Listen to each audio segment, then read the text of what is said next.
السلام عليكم. اليوم غنتكلم لكم على فنان اللي كان معروف بالعيطة، وكان كلشي كيحماق على الصوت ديالو. كان دار ضجة في السبعينات والثمانينات، ليلة ونهار تقتل. واش بصح تقتل بسبب الشذوذ الجنسي؟ عبد الله البيضاوي لحد الساعة مازالت قضيته غريبة. تبعوا معايا القضية من الأول حتى الآخر، وغادي نعاود لكم القضية كاملة. القضية ديال اليوم هي قضية مغربية، وبالضبط في مدينة المحمدية. في تفاصيل القضية نبداو ببطل القصة اللي هو عبد الله البيضاوي. عبد الله من مواليد الدار البيضاء سنة 1949، تزاد وكبر فيها. عبد الله من الصغر ديالو وهو محب الفن، كان عزيز عليه يتصنت الأغاني الشعبية والعيوط، إضافة إلى امتلاك الموهبة الغناء اللي ظهرات وهو كيحاول يقلد الأغاني اللي كان كيسمع ليهم. وكان مولوع بهذا المجال وعنده موهبة كبيرة بزاف. ومن اللي بدا كيقرب للعشرينات بدا كيحاول يسقل ويطور من الموهبة ديالو. لهذا بدا كيقلب انه ينضم لشي فرقة اللي غادي يغني معاهم ويتدرب معاهم ويتقن ديك المهنة اكثر. لحسن حظه في بداياته تعرف على أيقونة العيطة بوشعيب البيضاوي، وغادي ينضم للفرقة ديالو وغادي يولي عضو فيها. وكانت بداية موفقة للمسيرة ديالو. وبالفعل سنة 1985 غادي ينضم رسميا لفرقة الفنان بوشعيب البيضاوي، وغادي يبدا يأدي العيوط بطريقة هائلة، وكل شيء كان كيشهد ليه بهذا الشيء. ولا متمكن من الغناء وكل شيء ولا كيعجبو الصوت ديالو. وفي هذيك الوقيته ولا كيخدم في الحفلات والأعراس، وعاش مع هذه الفرقة أحسن نجاحات قبل ما ينتقل لفرقة أخرى اسمها الماريشال قيبو، اللي معاها زاد النجاح والعطاء ديالو، بحكم بداو كيخرجوا على برا وكيديروا سهرات الجالية المغربية، وقدر أنه يثبت الاسم ديالو. وفي سنوات قليلة صبح مرجع من مراجع تمشياخت، وهذا الشيء بشهادة فنانة كبار اللي كانوا في هذاك الوقت، واللي كانوا كيقولوا على أن عبد الله البيضاوي من بين أهم الأصوات في أداء العيوط. وهذا الشيء عطاه ثقة كبيرة في الصوت ديالو وحتى في الأداء ديالو، الشيء اللي خلاه يدير لنفسه اسم فني وغادي يسمي راسو عبد الله البيضاوي، الاسم اللي استوحاه من الشخص اللي تعلم على يده الفنان بوشعيب البيضاوي. عبد الله في هذه الفترة زادت الشهرة ديالو، وجاوه عروض عمل من داخل وخارج المغرب باش يغني في الحفلات والأعراس، وعاش مع هذه الفرقة أحسن نجاحات ديالو. هنا فكر عبد الله أنه يدير ألبوم خاص به واللي سماه والله ما عرفته. وهذا الالبوم غادي يلقى صدى كبير بزاف عند الناس وغادي يحقق نجاح اللي باهر. وموراها مباشرة عبد الله غادي يقرر انه يدير فرقة خاصة به اللي غادي يسميها فرقة عبد الله البيضاوي للعيوط. وهنا غادي تبدا المسيرة الفنية ديال عبد الله تزدهر بشكل كبير بزاف، وغادي يكون راسو كتر، وغادي يفكر انه يتزوج ويكون اسره. وبالفعل غادي يتزوج ويولد وليدات، والمسيرة الفنية ديالو كانت غادة في ازدهار وتقدم مبهر. وخرج أغاني بزاف اللي حققت نجاحات هائلة، واللي بقاو المغاربة كيردوهم ليومنا هذا. منها خليني نصرف مكتوبي، وحب الرمان، وزيد وزيد، بلا ما نهضر على العيوط اللي كان كيعاودهم بالصوت ديالو. وهذا الشيء كون عنده جمهور كبير اللي حبوه بزاف وكانوا كيطلبوه بالاسم في الأعراس والحفلات ديالهم. وفي ذروة هذا النجاح الكبير عبد الله غادي يقرر أنه يهاجر لفرنسا، وبالفعل غادي يمشي ويستقر في مدينة باريس، وتما غادي يتلقى عروض عمل أكثر، والشهرة ديالو غادي تزيد تزدهر أكثر وأكثر. وغادي يخدم عبد الله في أكبر الملاهي في مدينة باريس، وكل شيء صراحة كان كيحبه وكيجي على قبله. وكذلك كان كيحيي الأعراس والحفلات ديال الجالية المغربية، ماشي غير فرنسا بل في أوروبا كاملة، اللي كان كيقوم فيها بجولات وكل شيء ولا كيعرفوا الكبير والصغير في هذاك الوقت. وحتى الوضع المادي ديالو صبح أكثر من ممتاز، الشيء اللي شجعوا أنه يستقر في فرنسا مع مرته ووليداته، لأنه لقى أن الخدمة تم أحسن من المغرب. لكن علاقته بالمغرب عمرها تقطعات، بحكم كان مواظب على زيارة الأصدقاء والزملاء ديالو في الفن، بحيث كانت علاقته بهم أكثر من رائعة. وهذا الشيء بالشهادة ديالهم أنه كان من أخير وأطيب الناس، بحيث كان إنسان متواضع واجتماعي وضحوكي وكيبغي الناس كاملين. بقات الحياة ديال عبد الله غدا مزيان حتى كبروا وليداتو، اللي وصل عددهم ل9 أبناء، 5 البنات و4 الدراري، كلهم قراو مزيان وكملوا حياتهم في فرنسا. وملي عبد الله وصل لواحد السن حس براسو عيا، وبحكم انه كون واحد الثروه قرر انه صافي خاصو يدخل المغرب ويستقر فيه.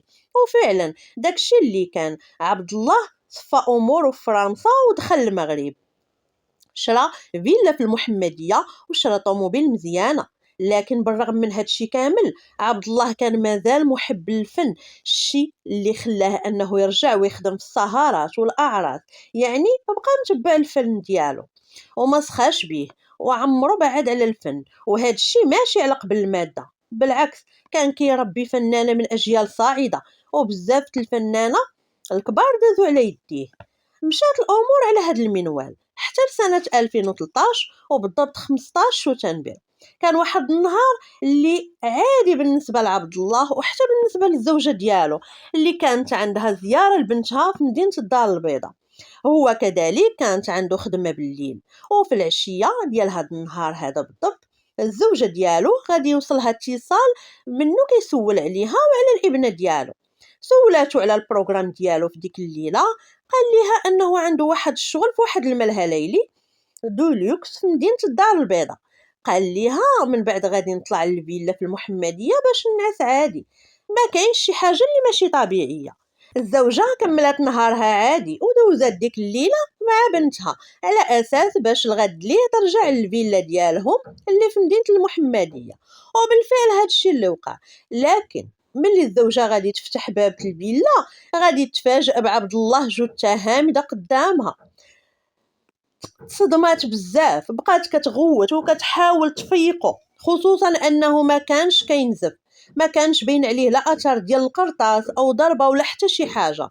بقات كتغوت ومشات نيشان لبيت النعاس حتى كتفاجأ بان الذهب ديالها كامل ما كاينش. وهنا ملي كنقولوا الذهب كنهضروا على كميه اللي كبيره، وحتى البلاصه اللي كانوا فيها الفلوس اكتشفت انها مسروقه. هنا عرفات ان القضيه كبيره واتصلت بالشرطه وعاودات ليهم على اللي وقع. هنا الشرطه اتجهت لعين المكان باش يبداو التحقيقات ديالهم. وبالفعل اتجهوا لعين المكان وكان معاهم الطبيب المرافق للفرقه الوطنيه، اللي لاحظ ان عبد الله عليه علامات الخنق، يعني اكيد ان شي حد قام بالخنق ديالو. ثاني حاجه ان الزوجه بدات كتعطيهم تفاصيل اكتشافها للسرقه والمبالغ الماليه المسروقه بالتدقيق ومواصفات ديال المجوهرات المسروقه. كذلك حاولوا يهزوا البصمات اللي في الفيلا. هنا الفرقه الوطنيه بدات كتحرك وكتسول المحيط ديالو وديال الفيلا واش شافوا شي حد او شي حاجه ماشي طبيعيه. وبالفعل فريق من المحققين انتشر في المحيط ديال الفيلا وبدا كيسول الجيران. العساس اللي اكد ليهم ان عبد الله جا ديك الليله مع 3 ديال الصباح في واحد الطاكسي اللي كبير، هو وواحد الشخص اللي مازال شاب صغير. دخلوا للفيلا وبقاو واحد المده ديال 3 السوايع، ومن بعد منها هذاك الشخص غادي يخرج بوحدو وغادي يمشي في السياره ديال عبد الله. وفي هذا الاثناء كانت عناصر الامنيه كتحقق مع الزوجه ديال عبد الله اللي حكات ليهم تفاصيل اخر مكالمه مع زوجها عبد الله، واكدت ليهم انها اخر مره تواصلت معاه كانت البارح في العشيه، وانها كما انها عطاتهم تفاصيل ومواصفات المجوهرات اللي تسرقات. اذا هنا ولا عندهم مشتبه به اللي مجهول ومازال ما عرفوه شكون هو. بغاو يتاكدوا اكثر من هاد المعلومات، انتقلوا للملهى الليلي اللي كاين في مدينه الدار البيضاء باش يسولوهم واش حضر داك النهار. اولا كيفاش كانت الاجواء ديك الليله، وبالفعل غادي يتواصلوا مع مسير الملهى اللي غيأكد ليهم ان عبد الله ديك الليله جا ودار الفقره ديالو ودوزها عادي كيف كيدير كل نهار. ومن بعد كيخرج وكيمشي فواحد الطاكسي من الحجم الكبير. هنا كيسولوه واش كان معاه شي حد، كيجاوبهم بنعم، كان معاه السائق ديالو اللي كيكون معاه ديما. هنا الامور بدات كتوضح للمحققين وبداو كيتعرفوا على الشخص اللي كان مع عبد الله ديك الليله، بعد ما اكد ليهم مسير الملهى انه هو الشخص اللي كيكون مع عبد الله ديما، واكد ليهم انه بالرغم من ان عبد الله عنده السياره ديالو لكن ديما كيجي وكيمشي مع السائق هاد الطاكسي من الحجم الكبير. هنا المحققين غادي يكون عندهم مشتبه به اول. العناصر الامنيه هنا غادي تتجه للعائله ديال عبد الله وغادي تسول على هاد السائق اللي تاكد ليهم انه فعلا عبد الله. من بعد ما تاكد ليهم فعلا ان عبد الله عنده سائق خاص اللي الاسم ديالو صلاح، واللي العمر ديالو 35 سنه، مده هادي وهو خدام معاه كيديه وكيجيبو، ولكن ما عندناش معلومات كثر عليه. هنا المحققين غادي يبداو يخدموا تحت واحد الضغط كبير من طرف الإعلام والرأي العام، بحكم أن عبد الله كان فنان مشهور بزاف وعنده معجبين. التحقيقات في هذه القضية كانت مازال مستمرة والأيام كدوز بلا ما نهضر على الضغط الكبير اللي كان كيتمارس على المحققين من طرف الإعلام والصحافة والرأي العام. المحققين هنا غادي يتوصلوا باتصال من طرف واحد دهيبي من مدينة مراكش اللي كيقول لهم انه جات عنده واحد البنت وباعت لي واحد المجوهرات بثمن ناقص بزاف بلا اوراق او روسيات، وكان كيبان عليها الخوف والتوتر، وقال لهم انه خاف يطيح في شي مشكل، لهذا قال انه من الضروري يبلغ الشرطه ويعلمهم بهذا الشيء. وملي كيسولوه على المواصفات ديال المجوهرات كيلقاو انهم كينطابقوا على المجوهرات المسروقه ديال الزوجه ديال عبد الله.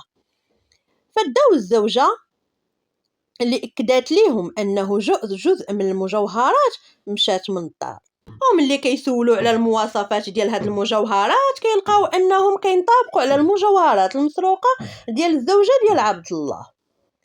المحققين هنا ولاو عندهم المواصفات ديال البنت وديال السائق اللي ما كيعرفوا عليهم والو، لهذا كتفوا البحث ديالهم. وفي العشيه ديال داك النهار الدوريه ديال الشرطه غادي تلقي القبض على جوج الاشخاص، شاب وشابه كتنطبق عليهم نفس مواصفات المبحوث عليهم، اللي غادي يبان من بعد انه هو صلاح الدين والخليله ديالو. وباعت هذاك الذهب في مدينه مراكش. كيتاكدوا من الهويه ديالهم وكيبداو التحقيقات معاهم. وفي هذا الاثناء كتخرج الاخت ديال صلاح الدين للاعلام وكتنقل واحد السيناريو اللي وصلوا ليها الاخ ديالها، وكتقول لهم ان الاخ ديالها كان خدام عند الفنان عبد الله البيضاوي، كيديه وكيجيبو وكيمشي معاه كيقضي ليه الاغراض ديالو. وفي هذه الليله عبد الله كان شارب بزاف وداه وصلوا للدار، لكن عبد الله حاول يتحرش به ويطلب منه واحد الممارسه اللي هي شاده. طبعا صلاح الدين ما قبلش وانفعل، الشيء اللي خلاه يدافع على راسو ويتهجم على عبد الله ويخنقه يعني يخليه جثه هامده. هنا الاعلام كيف كنقولوا ما صدق ياخذ هذه المعلومه ورجعها عنوان القضيه، بحيث كل شيء ولا كيهضر، كل شيء ولا كيبني سيناريوهات على انه فعلا كانت عنده علاقات شاده، وانه وبزاف اللي خرجوا كيضربوا في السمعه ديال عبد الله والشرف ديالو، حتى الشرف ديال العائله ديالو والاخلاق ديالو، وحتى في الخدمه ديالو، وكثر القيل والقال. المهم هذا الخبر انتشر بشكل سريع، وبالرغم من انه في هذه الاثناء كانت التحقيقات مازال مستمره وصلاح الدين متشبت بالسيناريو ديالو وانه كان كيدافع على راسو من بعد ما عبد الله هدو وطلب منه ممارسه شاده. هنا البوليس كيواجهوا صلاح الدين وكيقولوا ليه الا كانت فعلا اقوالك صحيحه علاش ما جيتيش بلغتي الشرطه، علاش ما قلتيش راني دافعت على راسي وعلاش سرقتي. هنا طبعا النيه كانت باينه، وهاد الهضره كان غير كيحاول يدرق بها على الجريمه اللي دار. والدافع في هذه الجريمة واضح وباين اللي هو الطمع والسرقة، واستغل ديك الفرصة اللي كان فيها غير هو وياه في غياب الزوجة والأصدقاء، وقام بتنفيذ الجريمة ديالو وسرقة الأموال والمجوهرات الخاصة بعبد الله. وقام بتنفيذ الجريمة ديالو وسرقة الأموال والمجوهرات، ومشاو تلاقى مع الخليلة ديالو وسافروا لمدينة مراكش، وحاولوا يبيعوا جزء من هذيك المجوهرات، وبداو مكملين الحياة ديالهم عادي حتى تلقى عليهم القبض. تهمة طبعا كانت ثابتة عليهم، وتوجهات لهم تهمة القتل العمد، السرقة الموصوفة، تكوين عصابة. وفي بداية 2014 غادي يتنطق الحكم عليهم، بحيث حكموا على صلاح الدين بالمؤبد. أما بالنسبة للخليلة ديالو فغادي يتحكم بسنتين، وهي حاليا دوزات العقوبة السجنية ديالها وخرجات، وهو مازال في السجن كيدوز المدة ديالو. وكانت هذه هي التفاصيل الكاملة ديال مقتل الفنان الشعبي عبد الله البيضاوي، اللي لقى الحتف ديالو بهذه الطريقة المأساوية اللي ما كان كينتظرها حتى شي واحد، بحيث أثرت في المغاربة وأثرت في الأسرة الصغيرة ديالو والأسرة الفنية. الله يجدد عليه الرحمات.